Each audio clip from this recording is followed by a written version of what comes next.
Hey guys, it's Luke here and welcome back to another video. Today we have a car on the channel which surprisingly I have never featured ever before, and that is the Mark II Focus RS. This car on high boost is running 520 horsepower. It's got a Cyvex, it's had loads done to it. So I'm really excited to finally have one of these things on the channel. I mean, I've experienced them before, but quite a few years ago off camera, almost before I started my YouTube channel. And I loved them. I mean, they're so iconic. Arguably better than the Mark III. I'm sure most people will agree on me with that. But what I'm going to do, in usual fashion, I'll introduce you to the owner, who's a chap called Ian. We'll have a walk around it, try and put him on the spot and remember everything that's been done to it before we hop out in the car, go for a drive, and well, have a lot of fun.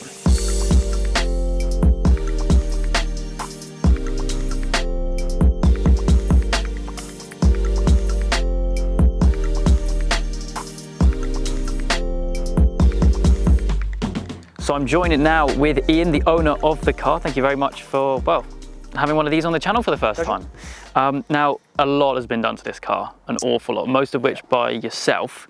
So what we're going to do is we're going to do our best to kind of highlight everything that's been done. But just straight off the bat, what kind of power are we looking at as it stands at the moment? In low boost, it's 400.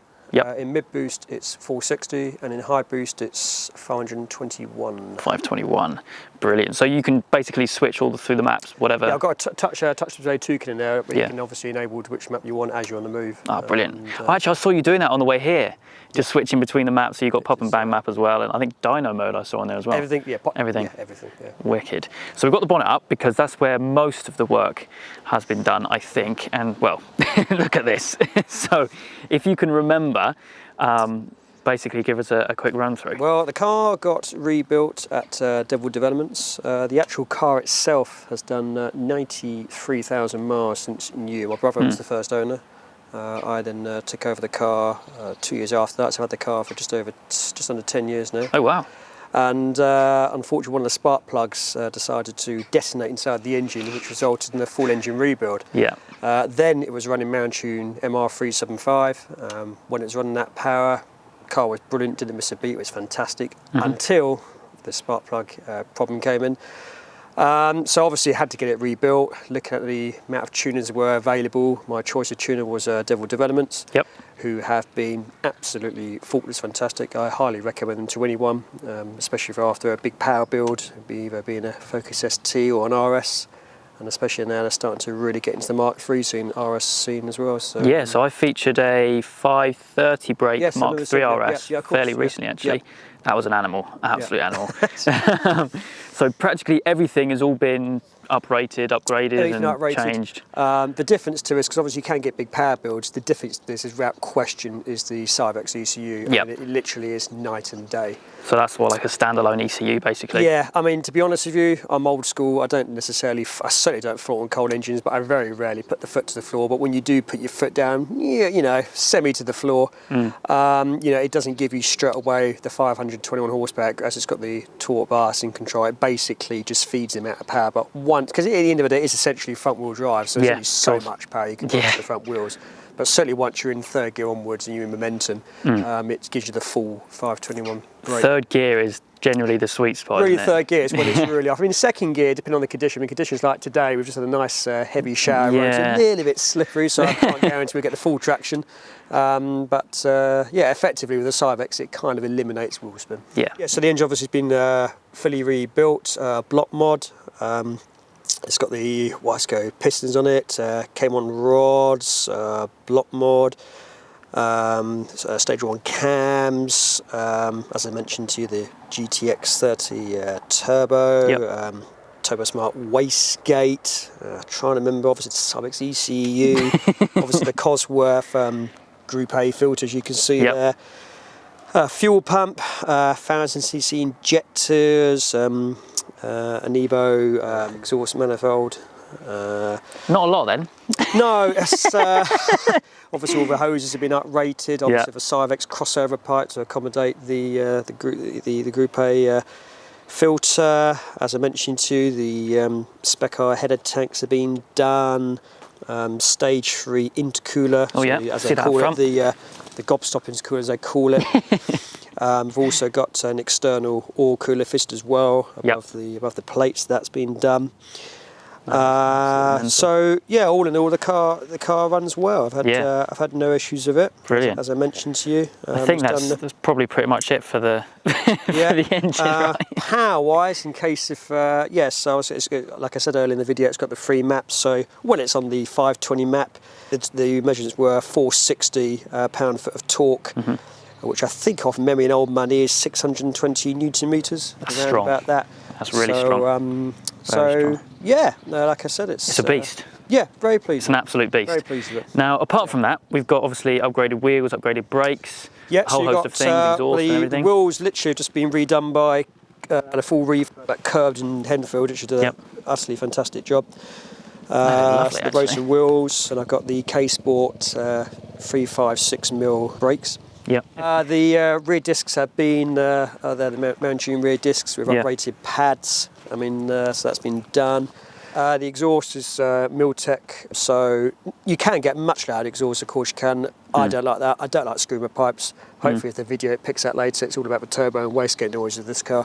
I'm not really interested in screamer pipes or the huge KMS thunderstorm. It just doesn't. But each to their own. Each to, I'm not slaying it, each to their own. So on BC racing coilovers, obviously they're adjustable, so I can adjust that from inside the car. Like I said, it's really a show coming up. Unfortunately, I have another car that I use as well for mostly for track day use, so I use that.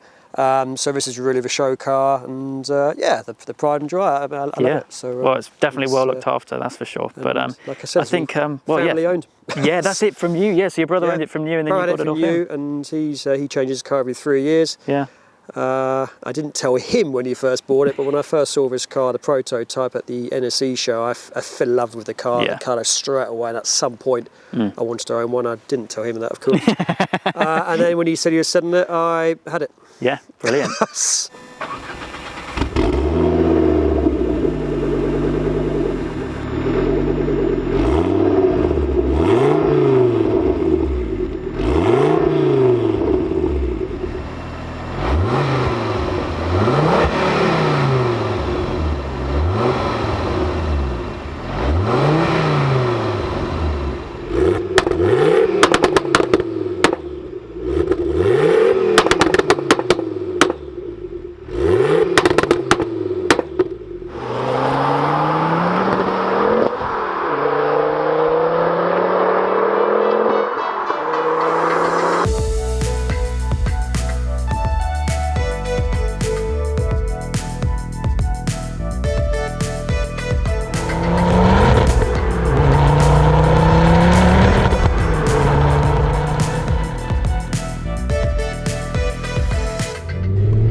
See why I don't want, big old can on the back of the car. I don't want a screamer pipe.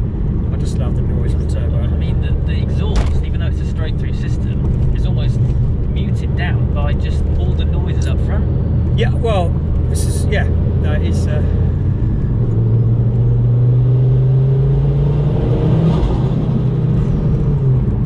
And this, what map are we in at the moment? High boost. We're in high boost at the moment. So we're running the full 520. Full 521. Wicked. That's so cool. You can just change all that from there. Well, like I said, I mean, you got your swing anti-lag, you got low mid boost, low boost, dyno mode, pop and bang, boost by gear. You're lucky, it is nice to. Yeah, it just doesn't literally flick through. Yeah, because without the 2 you'd have to stop the car, go for the steering wheel, make you do this and do that. Yeah, restart it and everything. Exactly. It's much better than that. So obviously, being a manual, being front wheel drive, you can't really be running a stock clutch. No. It's a Helix uprated clutch flywheel.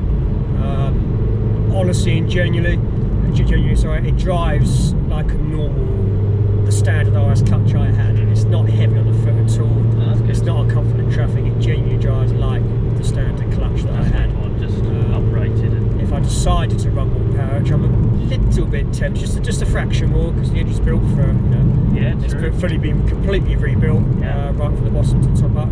Everything that's been done has been built for safety and mind. So in terms of reliability, I mean, I think running. I mean, some of the guys are running. God knows how much horsepower, 900, 1,000. Some are running. Yeah, I'm not sorry. It just isn't for me. I think I'd rather just run a nice, reliable 550, 600. So you enjoy it. 600 is probably the limit. I think at the end of the day, no matter how clever the Cyvex ECU widget is, its next generation ECU software, at the end of the day, the car is still front-wheel drive. True. There's no getting away from that. Unless you all-wheel drive socket, which I think has been done before. Yes, it has. Cool. I believe I had a mate say the other day. Apparently, you can use the drivetrain from a Ford Puma. Yeah, I believe. No, sorry, Ford Kuga. Okay. Ford Kuga. I hope you're picking up all these sounds because sounds unbelievable.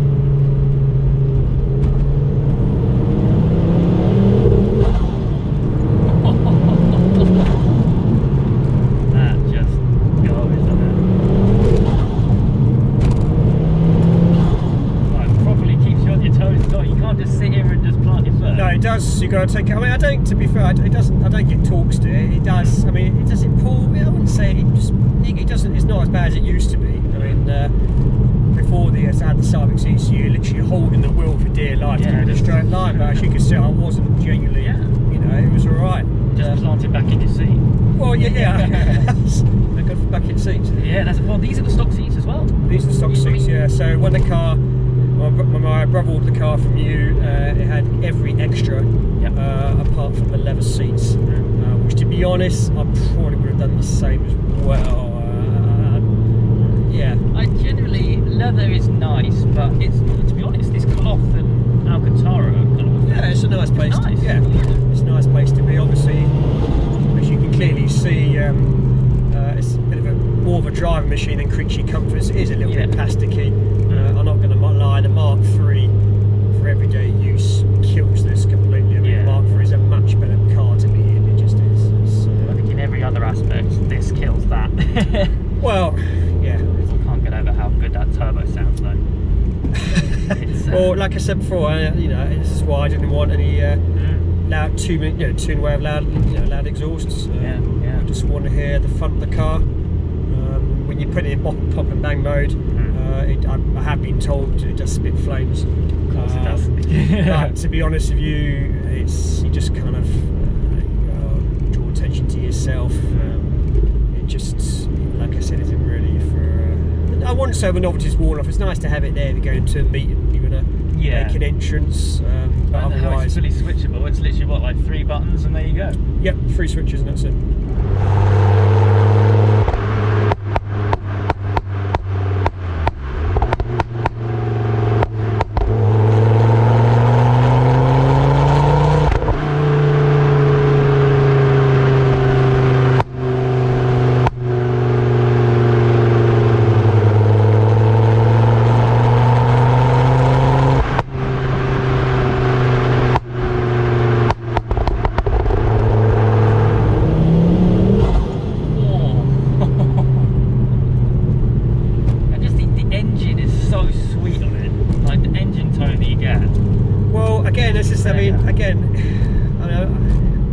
In terms of the Mark III RS that you get, obviously with the 2.3 4-cylinder, so this is the 2.5 litre 5-cylinder. Yeah, I mean, in terms of emissions, your 2.3 4-cylinder is the one you want if you're wired about fuel content. And obviously, it's more of a modern engine.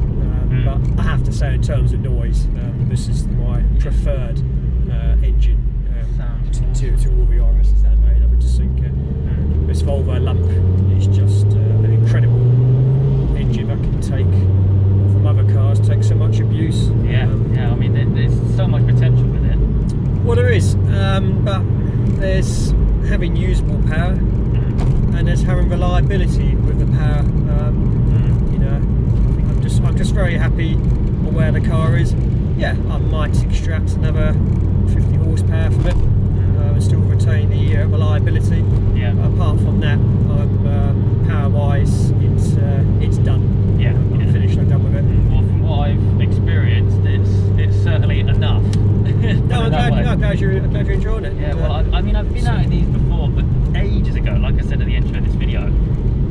And from memory, they were pretty much stock, those cars. Okay. This is unreal. Absolutely unreal. Yeah, like I said, apart from the colour, I'm just trying to think what else. The parcel shelf is obviously standard. The seats are standard. I mean, like I said, Parcel shelf. I'm surprised I've got a carbon one. But no, but the inside of the car, exterior-wise, and it doesn't really interest me. You can't go all suede and put your own personal touch on it, but I'm not bothered by it. I'll just keep it as it is. Yeah.